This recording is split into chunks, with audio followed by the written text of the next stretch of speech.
ಜೈ ಭೀಮ್, ನಮೋ ಬುದ್ಧಾಯ.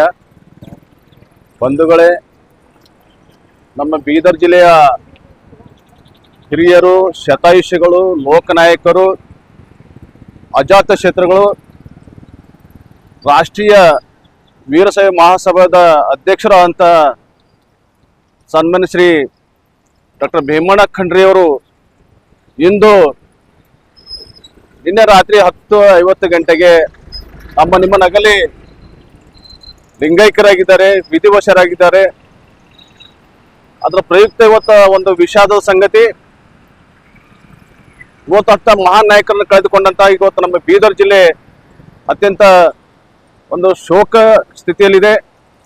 ಒಂದು ಮಹಾನ್ ನಾಯಕರನ್ನು ಕಳೆದುಕೊಂಡಂತ ಇವತ್ತು ಬರೀ ಬೀದರ್ ಜಿಲ್ಲೆ ಅಷ್ಟೇ ಅಲ್ಲ, ಇಡೀ ಕರ್ನಾಟಕ ರಾಜ್ಯ, ಇಡೀ ದೇಶದಂತ ಒಬ್ಬ ಮಹಾನ್ ನಾಯಕರನ್ನು ಕಳೆದುಕೊಂಡಂತ ಒಂದು ದುಃಖದ ಸಂಗತಿ.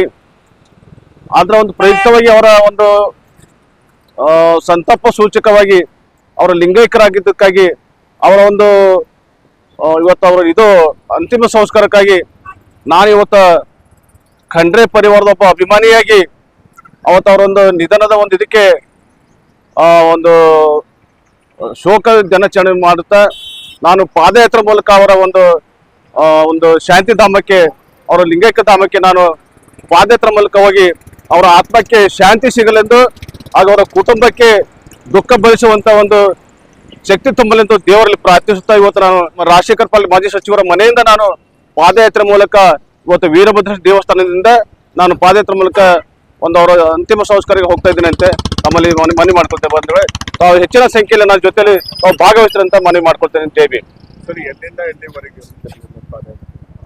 ಮಾಜಿ ಸಚಿವರಂತ ರಾಜಶೇಖರ್ ಪಾಟೀಲ್ ಬಿ ಅವರ ಮನೆಯಿಂದ ವೀರಭದ್ರ ದೇವಸ್ಥಾನದಿಂದ ನಾನು ಜಲಸಿಂಗಿ ಮಾರ್ಗವಾಗಿ, ದುಮುಂಡಿ ಮಾರ್ಗವಾಗಿ, ಏಣ್ಕೂರ್ ಮಾರ್ಗವಾಗಿ ನಾನು ಬಾಲ್ಕಿಗೆ ತಲುಪಿ ಅಲ್ಲಿ ಭೀಮಣ್ಣ ಖಂಡ್ರೆ ಒಂದು ಅಂತಿಮ ಸಂಸ್ಕಾರದ ಒಂದು ಶಾಂತಿ ಧಾಮಕ್ಕೆ ನಾನು ಅಲ್ಲಿ ತಲುಪ್ತಾ ಇದ್ದೇನೆ ಸಾಯಂಕಾಲವರೆಗೆ.